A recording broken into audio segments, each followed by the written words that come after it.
दोस्तों, क्या आप जानते हैं कि साल 1528 से लेकर साल 2024 तक की क्या रही अयोध्या राम मंदिर की कहानी? आखिर क्या है सच्चाई और किस तरह इतने संघर्ष के बाद अब बन रहा है अयोध्या में राम मंदिर और अब हो गए हैं उसके प्राण प्रतिष्ठान के कार्यक्रम भी पूर्ण।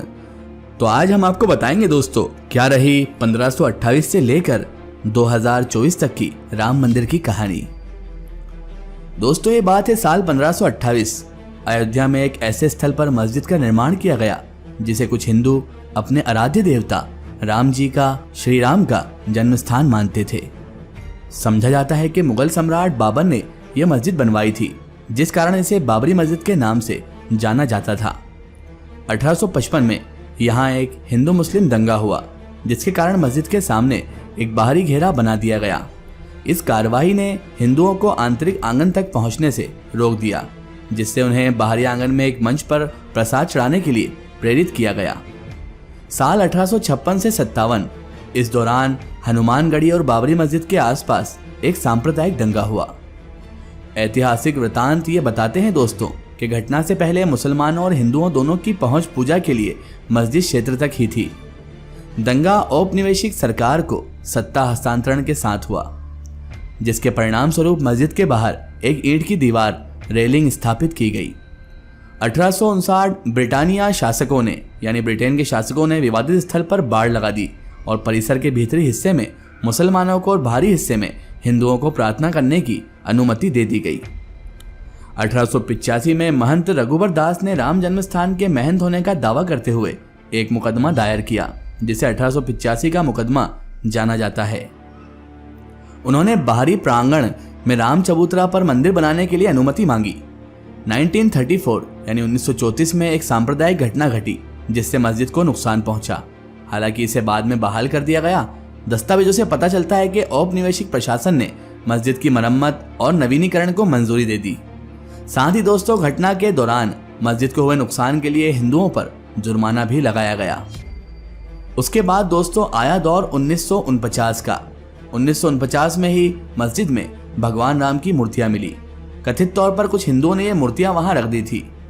सरकार साइट को विवादित क्षेत्र घोषित करती है और प्रवेश द्वार पर ताला लगा देती है।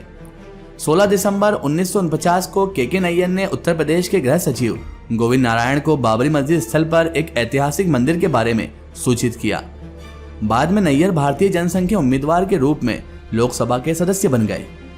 1984 में कुछ हिंदुओं ने विश्व हिंदू परिषद के नेतृत्व में भगवान राम के जन्म स्थल को मुक्त करने और वहां पर राम मंदिर का निर्माण करने के लिए एक समिति का गठन किया। बाद में इस अभियान का नेतृत्व भारतीय जनता पार्टी के लाल कृष्ण आडवाणी ने संभाल लिया। पहली रथ यात्रा 1984 में बिहार के सीतामढ़ी से शुरू हुई और अक्टूबर में अयोध्या पहुंच गई। 1986 में जिला मजिस्ट्रेट ने हिंदुओं को प्रार्थना करने के लिए विवादित मस्जिद के दरवाजे से ताला खोलने का आदेश दिया। मुसलमानों ने इसके विरोध में बाबरी मस्जिद संघर्ष समिति का गठन किया। साल 1990 विश्व हिंदू परिषद ने राम मंदिर निर्माण के लिए अभियान तेज किया और विवादित स्थल के नजदीक राम मंदिर का शिलान्यास किया। साल 1990 में विश्व हिंदू परिषद के कार्यकर्ताओं ने बाबरी मस्जिद को कुछ नुकसान पहुंचाया। तत्कालीन प्रधानमंत्री चंद्रशेखर ने वार्ता के जरिए विवाद सुलझाने के अत्यधिक प्रयास किए, लेकिन अगले वर्ष वार्ताएं विफल हो गई। लाल कृष्ण आडवाणी ने आंदोलन के लिए समर्थन बढ़ाने के मकसद से गुजरात के सोमनाथ से अयोध्या तक रथ यात्रा शुरू की। इस बीच सांप्रदायिक दंगे भड़क उठे। 1992 विश्व हिंदू परिषद, शिवसेना और भारतीय जनता पार्टी के कार्यकर्ताओं ने 6 दिसंबर को बाबरी मस्जिद को ध्वस्त कर दिया। इसके परिणाम स्वरूप देश भर में हिंदू और मुसलमानों के बीच सांप्रदायिक दंगे भड़क उठे। दंगों में 2000 से ज्यादा लोग मारे गए। 1993 में नरसिम्हा राव सरकार ने लगभग 68 एकड़ भूमि अधिग्रहित करने के लिए एक अध्यादेश जारी किया। बाद में इसे एक कानून के रूप में पारित किया गया। फरवरी 2002 भारतीय जनता पार्टी ने उत्तर प्रदेश विधानसभा चुनाव के लिए अपने घोषणा पत्र में राम मंदिर निर्माण के मुद्दे को शामिल करने से इनकार कर दिया। फिर विश्व हिंदू परिषद ने 15 मार्च से राम मंदिर निर्माण कार्य शुरू करने की घोषणा कर दी। 13 मार्च 2002 सर्वोच्च न्यायालय ने अपने फैसले में कहा कि अयोध्या में यथास्थिति बरकरार रखी जाएगी और किसी को भी सरकार द्वारा अधिग्रहित जमीन पर शिला पूजन की अनुमति नहीं होगी। केंद्र सरकार ने कहा कि अदालत के फैसले का पालन किया जाएगा। अप्रैल 2003 में इलाहाबाद हाईकोर्ट के निर्देश पर पुरातात्विक सर्वेक्षण विभाग ने विवादित स्थल की खुदाई शुरू कर दी। जून महीने तक खुदाई चलने के बाद जो रिपोर्ट सामने आई उसमें कहा गया कि उसमें मंदिर से मिलते जुलते अवशेष मिल गए हैं। मई 2003 सीबीआई ने 1992 में अयोध्या में बाबरी मस्जिद गिराए जाने के मामले में तत्कालीन उप प्रधानमंत्री लाल कृष्ण आडवाणी समेत 8 लोगों के खिलाफ पूरक आरोप पत्र दाखिल कर दिए। अगस्त 2003 भाजपा नेता और प्रधानमंत्री अटल बिहारी वाजपेयी और उप प्रधानमंत्री लाल कृष्ण आडवाणी ने राम मंदिर निर्माण के लिए एक विशेष विधेयक लाने के वीएचपी के अनुरोध को अस्वीकार कर दिया। फिर अप्रैल 2004 आडवाणी ने अयोध्या में अस्थायी राम मंदिर में पूजा की और कहा कि मंदिर का निर्माण जरूर किया जाएगा। 28 जुलाई 2005 लाल कृष्ण आडवाणी बाबरी मस्जिद विध्वंस मामले में रायबरेली की एक अदालत में पेश हुए। अदालत ने लाल कृष्ण आडवाणी के खिलाफ आरोप तय किए।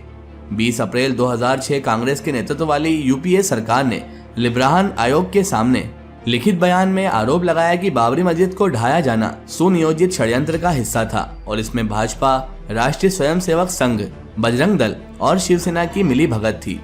24 नवंबर 2009 लिब्राहन आयोग की रिपोर्ट संसद के दोनों सदनों में पेश हुई।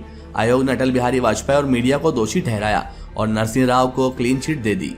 30 सितंबर 2010 इलाहाबाद उच्च न्यायालय की लखनऊ बेंच ने अयोध्या में विवादित भूमि को 3 हिस्सों में बांट दिया।